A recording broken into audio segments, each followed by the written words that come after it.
Afin de présenter la ville de Freiburg, aussi appelée la ville verte, je vais d'abord parler du quotidien des habitants. Tout d'abord, dans la ville, on peut constater qu'elle est très propre et que les moyens de transport public sont omniprésents. C'est pourquoi notre famille nous a demandé de récupérer nos bouteilles de plastique, car à Freiburg, les habitants payent une commission sur les bouteilles qu'ils jettent.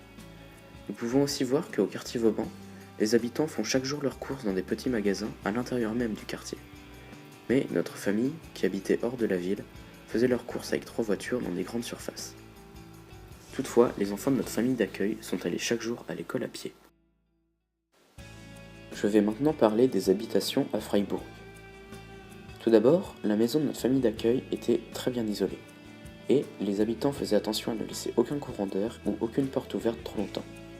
Au quartier Vauban, après que l'armée française ait quitté les casernes, la ville a donné à plusieurs petits groupes de construction des permis pour éviter une monotonie du paysage, et ils ont décidé de construire des logements écologiques dont certains possèdent même une centrale de cogénération qui permet de minimiser les pertes d'énergie.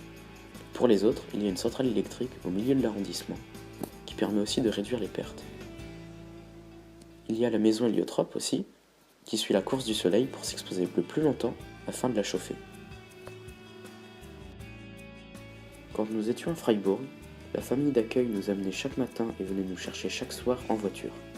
Plusieurs fois, nous avons emporté d'autres élèves avec nous, ce qui est certes pas très écologique, mais comme la famille habitait loin, c'était le plus simple. Une fois à Freiburg, nous prenions le car avec tout le groupe. Nous avons interviewé notre famille d'accueil pour savoir comment était la vie à Freiburg.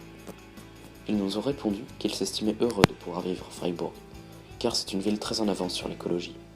Toutefois, ils pensent que c'est spécifique à Freiburg, et que pour qu'une modification semblable s'accomplisse dans d'autres villes, on doit d'abord changer les mentalités des gens sur l'environnement et leur faire comprendre que c'est important. Et comme tout avait été détruit dans le quartier Vauban à Freiburg à cause de la guerre, cela a permis une reconstruction totale de manière écologique. Et comme les habitants de Freiburg ont une grande conscience verte, ils ont décidé que le quartier Vauban serait un quartier respectueux de l'environnement. Et bien que notre famille d'accueil habitait très loin de la ville, ils utilisaient beaucoup de moyens de transport tels que le tramway ou l'autobus. Pour finir, je m'installerai volontiers à Freiburg et particulièrement au quartier Vauban, car j'ai beaucoup aimé l'atmosphère de ce dernier. Les habitants n'ont besoin presque d'aucune voiture, c'est très vert et les enfants vont à l'école en vélo. Toutefois, je voudrais aussi bien vivre dans le reste de Freiburg, qui est certes un peu moins écologique. Cependant, Freiburg reste une ville charmante et séduisante.